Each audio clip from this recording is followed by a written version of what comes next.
fresh ideas, and thought-provoking shows. Wherever you are, whenever you want.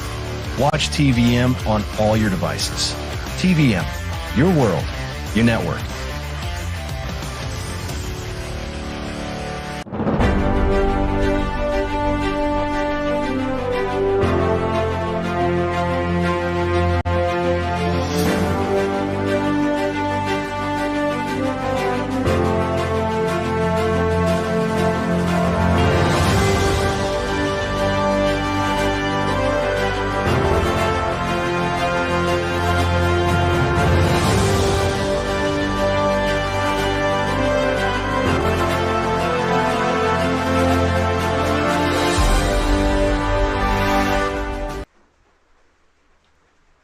Hello, welcome to TVM Central Updates. I am Blessing Samson. Magistrate in Osubi, Delta State, has sentenced 4 individuals to 4 years imprisonment, each for conspiracy and extortion. The convicts, Otekewe Festus, Charles Chinedu, Matthew Onisukwe Kume, and Marcus Chinugo, were found guilty of unlawfully collecting revenue at Koko Junction along the Sapele Benin Expressway. The court offered the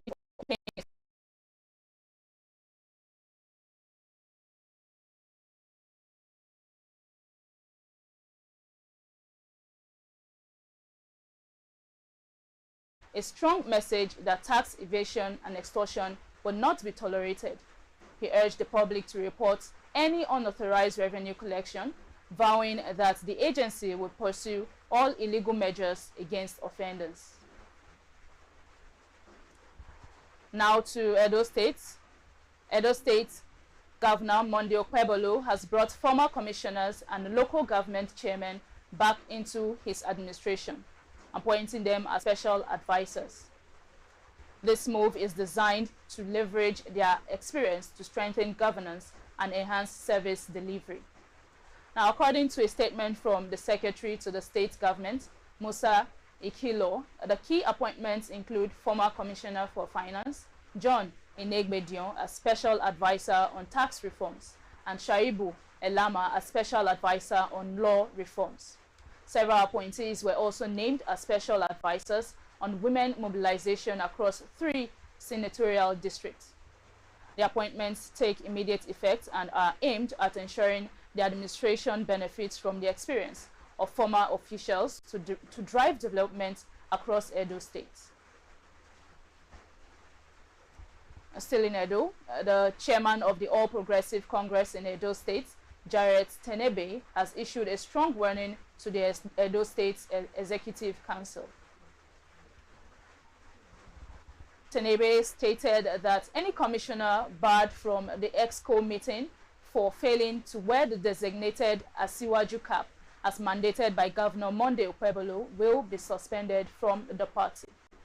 The governor had recently charged his commissioners to wear the branded cap as a display of loyalty to President Bola Tinubu, whose support he credited for his electoral victory. Tenebe backed this directive, calling non-compliance an act of indiscipline and insubordination. He insisted that the party in Edo is committed to achieving its promised 3.5 million votes for President Tinubu in 2027 and will not tolerate any impediment to that goal.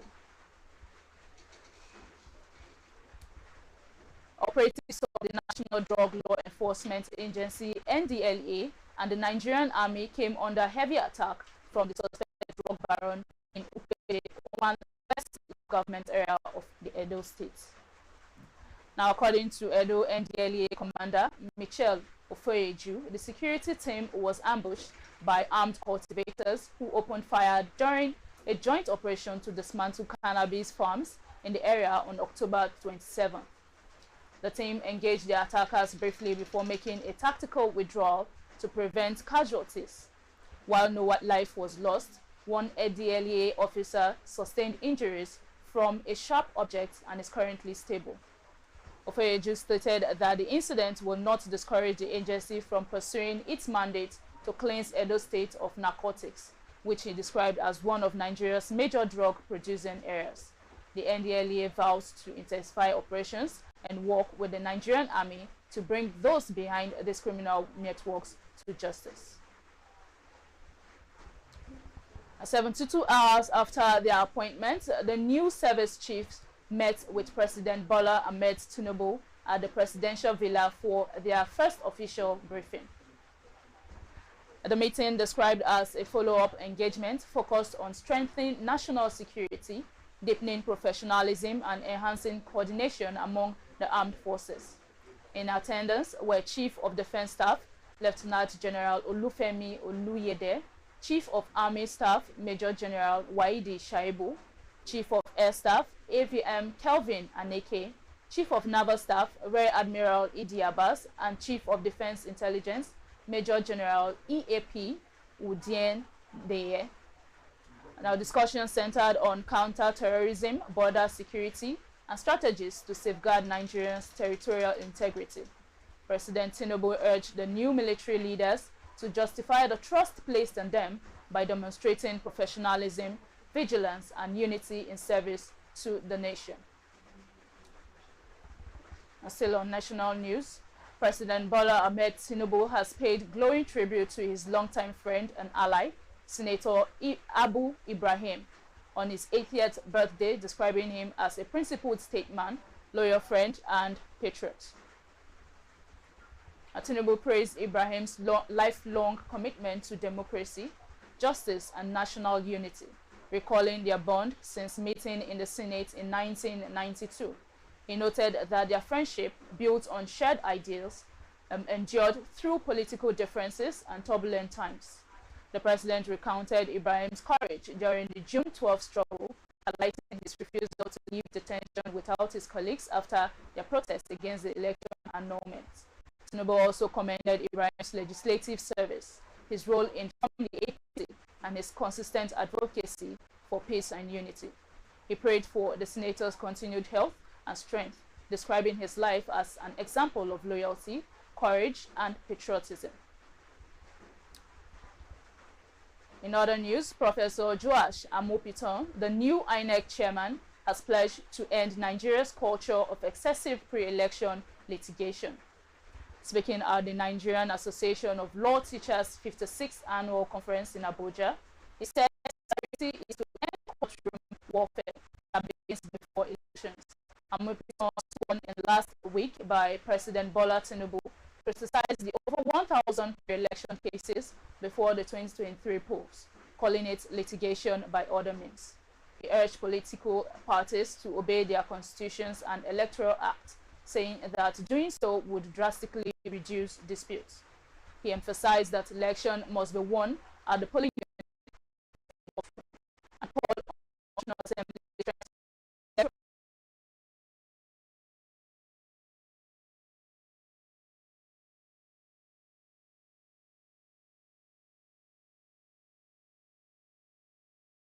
The Office of the Attorney General of the Federation has defended the defamation charges filed against Senator Natasha Akpoti-Uduaghan, saying her actions against Senate President Godswill Akpabio and former Kogi Governor Yahaya Bello violated the penal code. The AGF's office made this known in a counter-affidavit opposing Akpoti-Uduaghan's preliminary objection to the 3-count charge of harmful imputation and defamation before the High Court. The prosecution said the charges followed a full police investigation and were filed in the public interest, stressing that the AGF acted within constitutional powers. Akpoti-Uduaghan, who pleaded not guilty on June 9th, that the AGF abused its authority and urged the court to dismiss the case. At Monday's sitting, the court adjourned hearing of her objection to December 1st, after the prosecution failed to properly serve its response on the defense team. Our TVM's Metro Update returns after the quick break. Just stay tuned.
Welcome back from that break.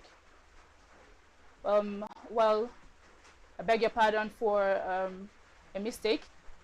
A news in Delta State, according to a magistrate court in Osubi, Delta State, they have sentenced 4 individuals to 4 years imprisonment, each for conspiracy and extortion.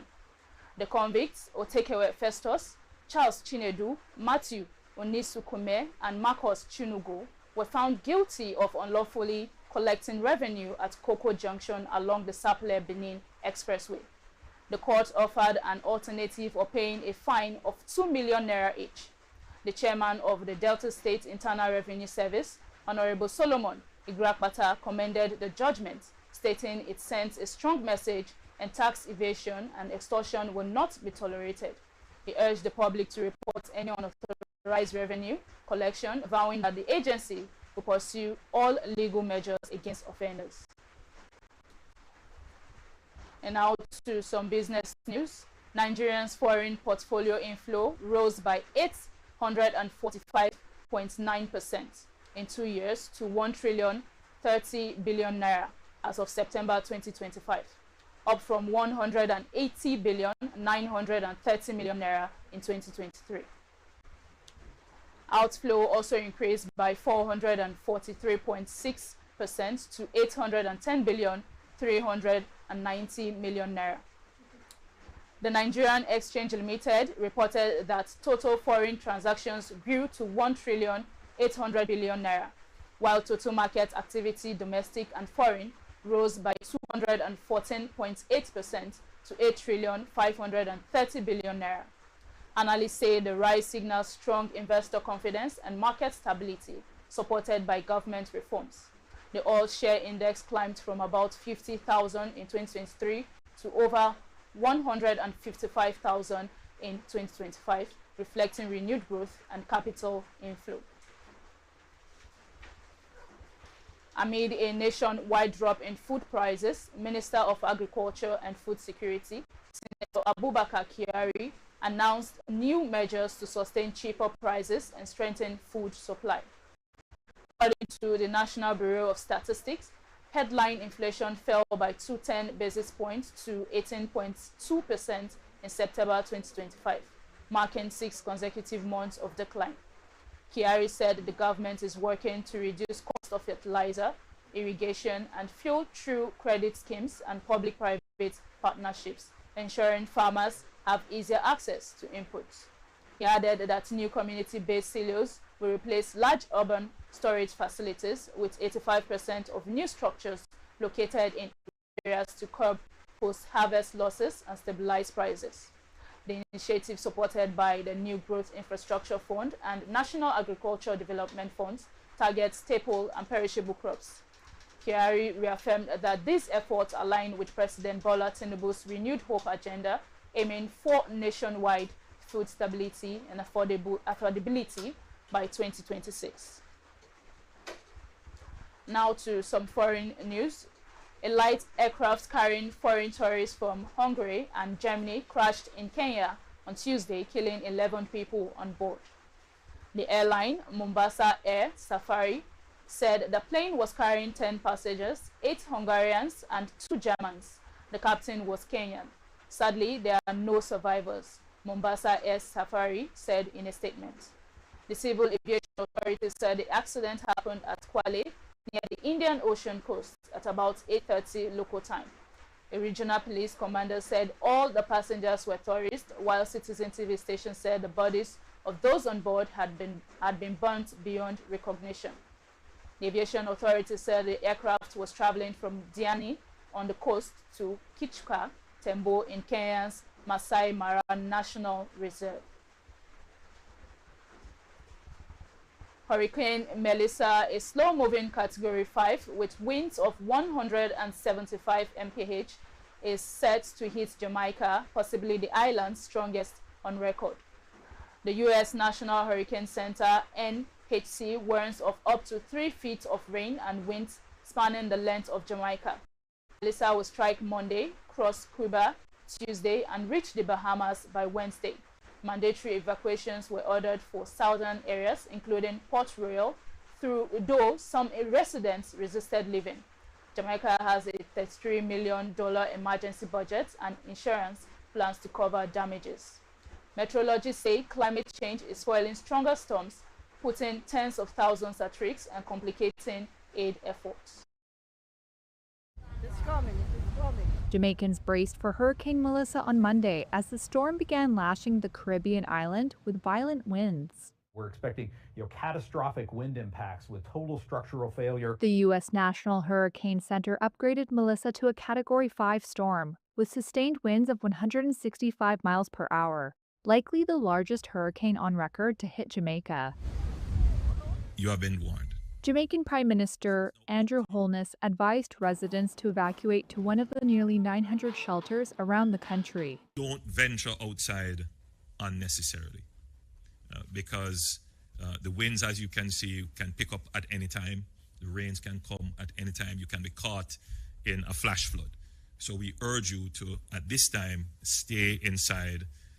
That's the safest place to be at the moment. The government ordered mandatory evacuations for several areas, including Port Royal and Kingston.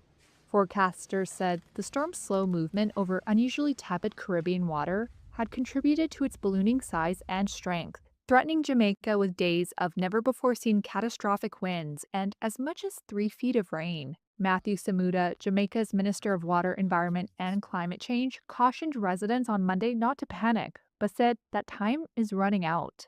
The time for preparation is all but over. Time now is to listen to instructions, certainly if you're within any of the areas for evacuation, and to listen to reputable news sources. Cuba, the Eastern Bahamas, and Turks and Caicos also lie in the expected path of the storm, which will make its way north and east towards Bermuda later this week. Much of the eastern half of Cuba battened down ahead of the storm's expected landfall late on Tuesday. The hurricane is expected to stay well offshore of the United States, bringing only rough surf and minor coastal flooding to the U.S. East Coast. And now for some sports stories. Ogun State Governor Dapo Abiodun has gifted the Super Falcons 50 million naira as motivation ahead of their second leg 2026 Women's African Cup of Nations qualifier against the Amazons of Benin Republic. Abiodun announced the cash gift when the team officials visited him at his Oke Moson office in Abeokuta, commending them for their historic 10th WAFCON title in Morocco. He said the team's return to the MKO Abiola International Stadium reflects Ogun State's growing sports reputation, adding that plans are underway to transform the stadium into a world-class sports and tourism hub. The Super Falcons, who won the first leg 2-0, will face Benin Republic Tuesday at the Moshood Abiola Sports Arena, Abeokuta. Former Juventus president Giovanni Coboli Gigli believes Roberto Mancini would be the ideal candidate to replace Igor Tudor, who was sacked after Sunday's defeat at Lazio. Speaking to TMW, Gigli said Mancini knows his job and could help return the club to top form, despite his past negative attitude towards Juventus. He ruled out Luciano Spalletti, citing experience concerns. While Rafael Palladino, Gigli noted that while he has goodwill and some achievements, he lacks the experience needed at Juventus, making Mancini the preferred choice. And that's all from TVM's Metro Updates. I am Blessing Sampson. You can watch us on the go on TVM's app, accessible on Android Play Store and pages. Like, subscribe, and share. And remember, your environment is part of you.